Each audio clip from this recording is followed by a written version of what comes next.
ओम शांति।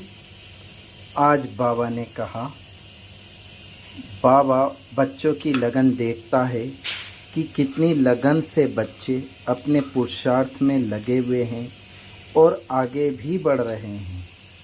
परंतु जब कोई भी तरह का हिसाब किताब, चाहे तन का, चाहे मन का, चाहे धन का,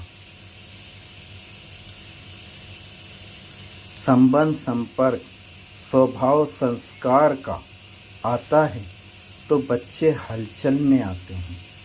पहले से हलचल कम हुई है, पर अभी भी कई बार हलचल में आ जाते हैं।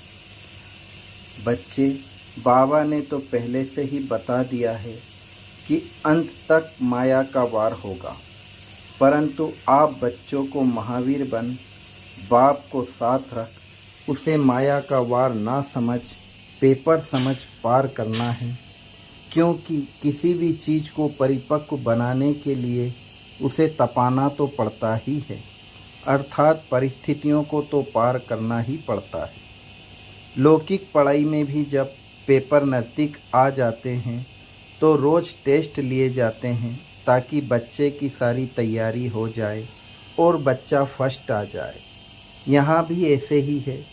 इसलिए आप बच्चों में भी आपके पास जिस तरह की भी परिस्थिति आती है तो एक तो उसे तेरा तेरा कह हल्के हो जाओ। हल्के होने से पावरफुल हो जाओगे और फिर सहज रीति पेपर में पास हो जाओगे।